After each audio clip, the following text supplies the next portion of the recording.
Адасқандар. Хикаят. 5 бөлім. Автор Айзат Рақыш. Пендесі жәрдем сұрағанда Алланың ақ таңы атпай қоятыны бар. Бұл жолы да солай болды.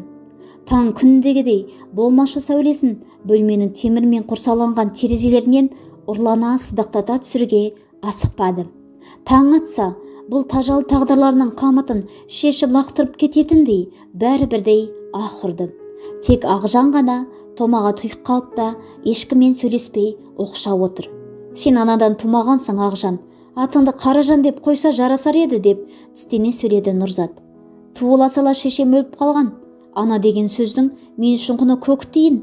Ақжан неге екені белгісіз өзі жайлы бір сырдың шетін шығарды. Тас бауыр жетім қозының түңіліп отырған кейпі ме бұл, деген Нұрзат жарасына ауырсына қабағын кіржейтті. Атбастай көрінген таңда құлан ектеніп ағараңдады. Бөлме ішіне тым әлсіз ақшыл рең кірді. Өлімші болған үміттеріне иек артып, барлығы жұмысқа байланды. Қай күн, далада қандай ауа райы, бәрінен бейхабар жұмысшылар аш қарындарын сәл-сәл жұбатып қарбаласа жөнелді. Бәтестің орнына кассир болып тұрған Жансұлу бастығының бұл ісінің байыбына бара алмай-ақ қойды. Миында дамылсыз ұрғылаған неге деген жалғыз сұрақтың жауабын таба алмастан жұмысын атқара берді. Қыздың солғын жүзі мен ісіп кеткен көзінен бір жайсыздықты сезген орыс әйел жұмсақ сөз бастады. Қызым, өзің қоздай жас екенсің, нешедесің? Астанамен құрдаспын, деп мұңая жымиды Жансұлу. Естуімше, Астана өте сұлу әрі жас қала. Сен де сондай сүйкімдісің, үлбіреген жасысың. Бірақ неге сонша мұңдысың? Заттарыңызды есептедім, тағы не аласыз, деп Жансұлу әйелдің әңгімесін доғаруға асықты. Асықпай қайтсын, төбесінде бақылау камерасы шаншылып тұр. Жоқ қызым, осымен болды. Құлпырып жүретін шағыңда мұңға бата берме, деп тілек тілеген әйел заттарын алып тысқа шығып кетті. Жансұлу қолындағы ақшаға қарап, оның қайтарымын алмағанын білді. Әйелдің соңынан жүгіре шығып, оны тоқтатып, ақшасын ұсындым. Ол алғысын жаудырып, риза болып қалдым. Жаныңда әдемі болса керек, рахмет. Кешіріңіз, кешке серуендеп шығайық деп едік. Жақын жерде қандай орындар бар, деп асығыс сұрақ қойды Жансұлу.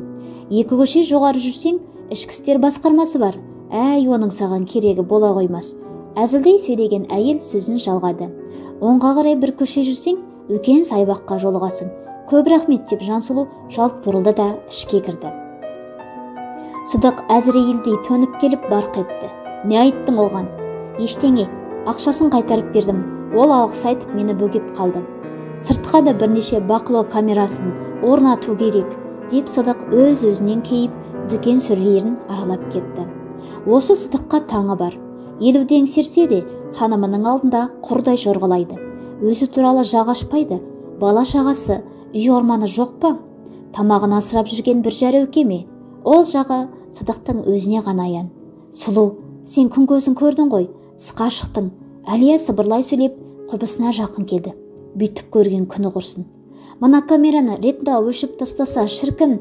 Әлия, 2 көше солға қарай жүрсең, ішкі істер басқармасы бар екен. Жансұлу бір үміт ұшқынын көргендей баяу сөйледі. Соған бір жетсем, ақырын, ешкім естіп қоймасын. Я, ақылдасамыз. Әлия дүкен сөрелерінің арасымен ғайып болды. Айкүміс келіп тазалық құра бастады. Таяқ жеген адамға мүлде ұқсамайды. Қимылы ширақ, өңі де жақсы. Тіпті мұрын астынан әндететінін қайтесің. Келушілердің заттарын есептеп берген Жансұлу Айкүмісті жанына шақырды. Кеше қолындағы дауыстың құраққа шығып еді. Әйткенмен бетіңнен ұрмаған сияқты, жүзің жайнап тұр. Ашық сөйле, орағытпай. Кеше неге көрініс қойдыңдар? Айкүміс селк етіп бақырая қалды. Бұл жазған бақсы ма? Әлде тисе терекке, тимесе бұтаққа деп айта салған сандырағы ма? Бәрін қайдан біліп қойған? Қайдағы көрініс? Бетімді бүркеп алып таяқ жеп жаттым. Өзің даусымды естідің емес пе? Тек қана жотаңнан ұра бергендері қызық екен, деп Жансұлу жүзін бұрып әкетті. Сыдық пен Ақжаннан мына Айкүмістен бүгін түнде қайтсем де құтылуым керек. Олар тұрғанда осы тұтылған деп жанталас ойда қалды. Кассаны Зухра қабылдап алғанда Жансұлу Нұрзат пен Әлияны іздеді. Оларсыз қалай қашсын? Екеуі бақылау камераларынан қорқып, қойманың бақылаусыз тұратын түкпіріне кетіп қалыпты. Нұрзат, сен қашып шық та, бізді құтқар, деді Жансұлу. Жоқ, болмайды. Неге болмайды? Осылай құлдық құрылыстың езгісінде жүре берсек бола ма? Мен қашсам, сендердің көмектескендеріңді сөзсіз ақ біледі. Сендерді жазалары хақ, одан да біреуіңді қашырайық. Мұның да ақыл екен. Бірақ біз мына маңайды мүлде білмейміз. Сұрай-сұрай Мекеге де барасың. Әлияны қашырайық. Ол менен гөрі батыл, орысшада ағып тұр.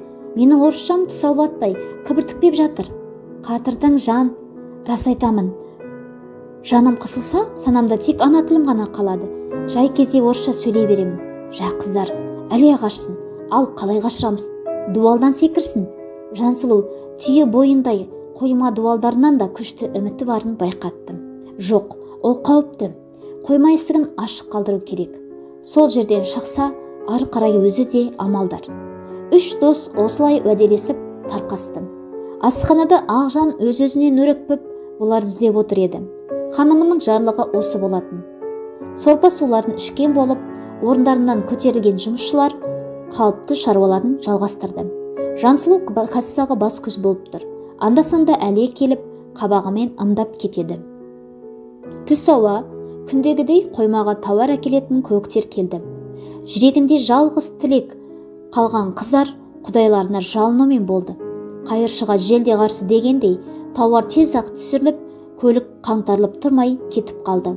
Ал Нұрзат қойма есігін ашық қалдырудың орайын таппады. Мысы құруған Әлияны көрген Сыдық айғай салды. Не болды? Ары-бері сандалып. Бар да түкпір қоймадағы картоп тазала. Сатыпға жарайдау дегендерін бөлек жәшікке салып қой. Аяқтамай шықпа. Жазығы болмаса да жапа шеккен, содан салы суға кеткен Әлия әлбіп басып қойманың түкпіріне кетті. Кішкентай ғана тілектерін қабыл етпейтіндей, бұл құдайға не жазды? Сән салтанатты өмір тіремеп еді ғой. Ырду-дырду көбелек құмырда керек емес бұларға. Бар болғаны ешкімге тәуелді болмай, тойып тамақ ішіп, жылы жерде ұйықтап, болашақтарын қамдасақ деді. Сол тілектері Астанада қабыл болар деген үміттері де бүгінге дейін өлмеді. Енді сол үміті дірілдеп барып, үзілмей тұрып қалды. Сәттіліктен дәметіп, құрғыр көңілі емексей берді. Бір қап картопты жерге төккен қыз шірігін лақтырып, тәуірін жәшікке сала бастады. Егер адамдарды мына картоптар сияқты сыртқы түрлеріне қарап ажырата алатын болса, онда Ақжанның қара ниетін о баста білген болар еді ғой. Өз ойымен өзі алысып отырып, қанша уақыт өткенін аңдамай қалды. Тыныштық орнапты. Алыстан күңгірлеген бір дауыстар ғана естіледі. Без жазып тұра беріп еді, көзі қарсы алдындағы есікке түсті. Сонда сағаттап осы есікке арқасын беріп отырған ғой, тартып көрді. Есік сықыр етіп ашылды. Жұмақтың есігі ашылғандай, жүрегі тулап қоя берді. Иә, есік ашылды. Енді бостандыққа жол ашуға болады. Атып шыққан бойы жан-жағына қарауға дәрмені қалмай зымырай жөнелді. Бұл жеміс әкелгенде ашып, кейін іштен жабылуы тиіс қойманың бүйір есігі болатын. Көз байланған шақта қойманың бұл шетінде адам аз жүретін. Әлия артына қарауға да қорқып, тек алға деген бір ғана оймен зымырап келеді. Суық жел бетін шарпыды. Аяғындағы кең ескетігі балшыққа малынып, жүруі қиындай бастады. Қайда бара жатқанын өзі де ажырата алмай қалды. Бір сәт есін жиып, ойын таразылады. Жансұлудың қоймадан тура шықсаң, оң жақ көшеде әділет басқармасы орналасқан дегені бар емес пе? Бұл басқа есіктен шықты да, өмірі аяқ баспаған Мәскеудің батысы мен шығысын бажайлай алмай әлек болды. Бейтаныс жердің ой шұңқырда жау деген осы. Енді қайттым. Әлия алқынып, демін зорға алып, сәл аял қылды. Қанша уақыт жүргеннің есебін біле алмады. Денесі бір сынып, бір суынып, қорқыныштан қалш-қалш етті. Дегенмен, қазір кеудесін кере жұтқан ауа қоймадағы күлімсейістен тым бөлек. Бұл бостандық ауасы қымбат, әрі шынайы ауа деп өз-өзіне ырсылдай күбірледі. Енді осы еркіндіктің есер желін үзіп алмас па екен? Жүре-жүре аяғы талды. Қараңғылық тіптен қоюланып, діңкесін құртты. Ұсақ тамшылаған жауын да күшейе түскен. Қыздың алға басқан қадамын кері кетіруге табиғатта күш салғандай сезінген Әлия ышқына айғайлады. Ей, күз долысы суық жаңбыр, жолымнан тайдырма, о қара жер, аяғымнан тартпа, жіберіңдер мен еркіме, құлдықтағы өрімдей жастардың бар үміті менде. Қыздың үнін жұтып жібергісі келгендей, жаңбырдың соңы нөсерге айналды. Қараңғыда қармана бергеннен ештеңе өнбесіне көзі жеткен Әлия үлкен көше тауып, сондағы жүргіншілерден жөн сұрамақ ниетке кетті. Көліктер ерсілі-қарсылы жосылған жол бойы қол созым жерде тұрғандай көрінді. Табанына неше қарыс болып жиналған батпақ әр адамын қиындатса да, сол жарыққа қарай ұмтыла берді. Міне, жолдың бойына да жетті. Тас қылғанда жаяу жүргіншілер жоқ, тек көліктер ғана сабылып жатыр. Қолын көтеріп, көлік тоқтатпақ болды. Жауынның суын шашып өткен көліктер мұны тіпті көрмейтіндей. Ақыры бір көлік тоқтады. Іштегі жас жігіт қызға бар ынтасымен барлай қарады. Әлия оған бар білетін орысшасымен басына түскен нәубетті түсіндіріп бақты. Бір кезде жігіт сақылдай күліп, «Эх, қаңғымас, ертегің әсерлі екен» деді. Бұл сөзден біреу басына ұрып қалғандай сілеген Әлия қорланып кетті. Бірақ үстіндегі киімдері расында да кір-кір, тым жұпыны болатын, әрі малмандай су болған. Жат біреудің табасына қалғанына намыстанған қыз көліктің есігін тарс жапты да солқылдап жылап жіберді. Үмітімді өшіруге, тағдыр тесіне мойынсынуға хақым жоқ деп, өзін-өзі жігерлендіріп, көліктерге және қол көтерді. Бетін көз жасымен күзгі нөсер жуған қыздың ойына бәтес оралды. «Я, бағанадан бері неге есіне түспеген? Хабарласып тұр» деп жылы сөйлесіп еді ғой. Там-тұмдап тұтана бастаған қуаныш ұшқынын безілдеген машинаның сигналы үзді. Бір көлік тоқтап тұр. Тізгіндеген орыс қыз. «Бір жағдайдаға ұшырадыңыз ба?» деген орыс қыздың даусын нөсердің сартылынан әрең естіген Әлия суға кеткен тал қармайды деп әлденені айта бастады. Көлік иесі оған отыр деп ымдады. «Я, тозақтың түбінен зорға шықтым, көмектесіңізші» деді Әлия орысшаны белден баса сөйлеп. «Қандай көмегім қажет? Телефоныңыздан бір нөмірге хабарласайыншы, сол кісі көмектесер деп ойлаймын. Мінекей телефоным, қоңырау шалып алыңыз». Әлия төс қалтасынан умаждалған алақандай қағаз алып шығып, құтқарушы періштесінің есімін оқығандай ерсі дыбыспен күліп жіберді. Асығыс терген нөмірі қате болды ма? Ар жақтан жауап болмады. Орыс бикеш нөмірді өзі байыппен теріп, телефонды Әлияға ұстатты. Тұтқаның ар жағынан Бәтестің дауысы естілді. «Бәтес әпке, көмектесмен Әлиямын, қашып шықтым» деген үзік сырды Бәтес бірден түсініп, мұның мекен-жайын сұрады. Орыс қыз Бәтеске мекен-жайды тәптіштеп түсіндірді. Әлия қуаныштан Бәтеске қайта-қайта алғыс жаудыра берді. Телефонын беріп жатып, орыс қыздың атын сұрады. «Сізге көп рахмет. Жақсылық жасаған арудың аты кім екен?» «Есімім Елена» деген қыз бұған әлі де көмектеспек ниетте. «Сіз сөйлескен адамға толық сенесіз бе? Заң орындарына барғаныңыз әлде қайта орынды болар еді. Жүріңіз, мен сізді қалалық әділет басқармасына жеткізіп салайын». «Жоқ, күдіктенбей қойыңыз. Ол біз жақтың тумасы, бөтенім емес». Әлия ризашылығын білдіре, көліктен түсіп, аялдаманың ығына барып тұрды. Адамгершілік ұлттаңдамайды. Елена екі дүниеде бақытты болсын деп, ой теңізін сапырып тұрғанда, бір көлік тура мұрнының астына келіп кідірді. Іштен асығыс үсігіс түскендердің сықпытына қарап, жақсы раймен келмегендерін іші сезе қойды. Көліктің шамы бір сөнгенде байқағаны келген Сыдық пен Ақжан екен. Бұл жолғы Құдайдың мазағына Әлия қанша қайсар болса да төзе алмады. Егіліп жылап, сызды жерге отыра кеттім. Еңгезердей Сыдық жерде отырған қызды тулақтай жұлып алды. Көліктің артына сұлата салды. Ақжан тыпыр еткізбей ұстап отыр. Дәл осы сәтте Әлияның қарсыласуға, күрес атаулыға мүлде қауқары қалмап еді. Қоймаға қызды сүйреп әкелген екі еркек қожаларына мақтау күткен бұралқы иттердей Нұрила мен Мақтыбекке елтілдей мән-жайды түсіндірді. Майдан даласынан жеңіспен оралғандай оқта-текте өздерінің қандай жылдамдықпен жеткендерін айтып мақтанып талды. Нұрила атылатын оқ жыландай басын қақшитып Әлияға беттеп келді. Зығырлы жауы мен тамұқ тағдырының теперішінен сек-сек еткен қыздың бетін өзіне қаратып сәл тұрды да бар пәрменімен жағынан салып қалды. Сен өзіңді жалғандағы жалғыз данагөймін деп ойладың ба? Менен ақылды емессің. Өткендегі айғайыңның есесін бүгін қайтарам. Сенің бүгін қашуың Алланың саған ашқан ақ жолы емес. Ол есікті әдейі ашық қалдырғамын. Сенің сүметіліп қашатыныңды да білгенмін. Бәтесті жансыз етіп қойғанымда ол сенің ит мінезің барын айтқан. Содан Бәтесті әдейі Демасқа жіберген болдым. Ол қазір Мәскеудің көрікті жерлерін аралап, өмірдің қызығынан тоймай жүр. Ал сен менің тұзағыма қайта түстің. Кім күшті ойынын жалғастырамын? Иә, бұл Жансұлу екеуі қыздарды қашуға үгіттепті. Ұзын құлақтан естідім деп Мақтыбек шаруа жайын қалт жібермейтін іскер еркектің кейпіне ене қалдым. Бастаңдар ойынды, тек ереже бұзылмайтын болсын. Қаһарлы бұйрықтан соң Әлия Сыдықтың жұдырығынан қалпақтай ұшып түсті. Ауа жетпей алқынып жерде жатқан қызды Ақжан шашына жұлып тұрғызып, ішінен ұрып қайта құлатты. Нұрила өзге жұмысшылардың бәріне куә болуға шақыртты. Аузынан қан ағып сұлап жатқан Әлияны көрген Жансұлудың есі шығып кетті. Жолаушының бөгелгеннен сүйін деп өзін-өзі қанша жұбатса да, құрғыр көңілі бір тынышталмап еді. Түйсік алдамапты, Әлия арандап қалған ғой. Ей, Жансұлу, кел бері. Құрбыңның қайда жүргенін білетін бедің?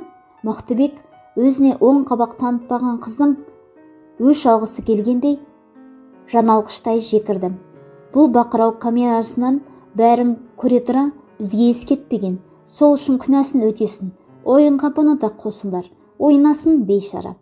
Нұриланың әмірінен соң қимылсыз қалған Әлияны тастай сала Сыдық Жансұлуға төніп келді.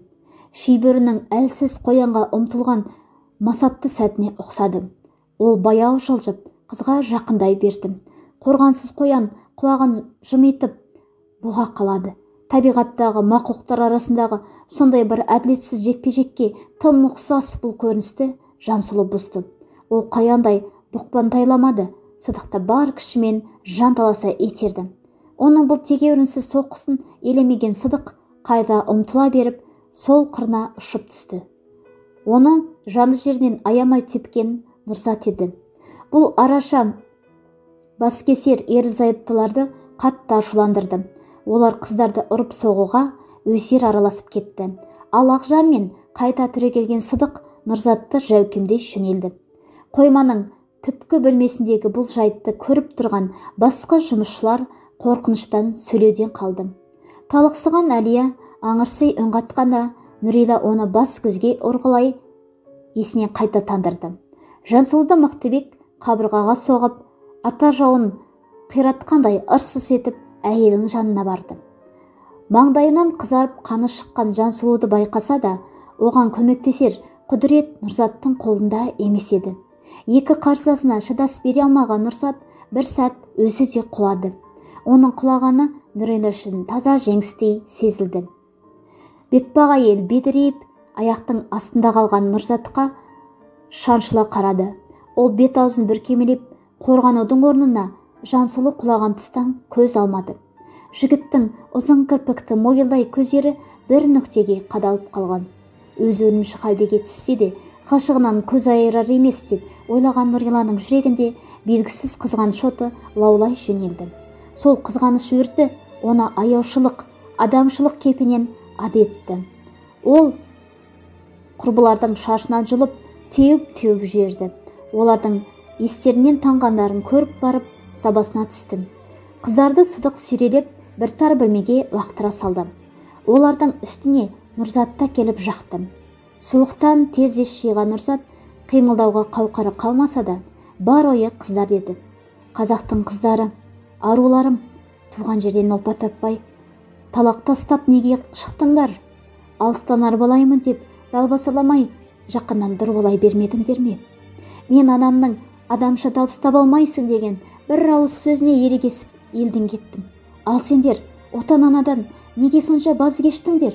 Жансұлу, сұлуым, бекем бол. Әлия, қайсар қыз, кірпігіңді айқастырма. Біз күрестің соңына жеткен жоқпыз. Ояныңдар, асылдарым. Қорқынышты ұйқыда қалмаңдар. Ерні екемге келмей, бұл ойы ішінде қала берген Нұрзат қанша қинала қарағанмен қос құрбыдан дыбыс болмады. Денесін егере алмаса да, санасы ояу Жансұлу бұл көзқарасты сезбей қалмады. Қыздың айтары тіл ұшында қалды. Қолымдағы бағым, бостандығымды бағаламаппын. Мол табысқа кенелемін деп, сол ақшаға жарқы болашақ тұрғызамын деп елес қуыппын. Қайран ауылым, сенен топырақ бұйырар ма екен мен сорлыға. Қыздың көзі қайта жұмыла берді.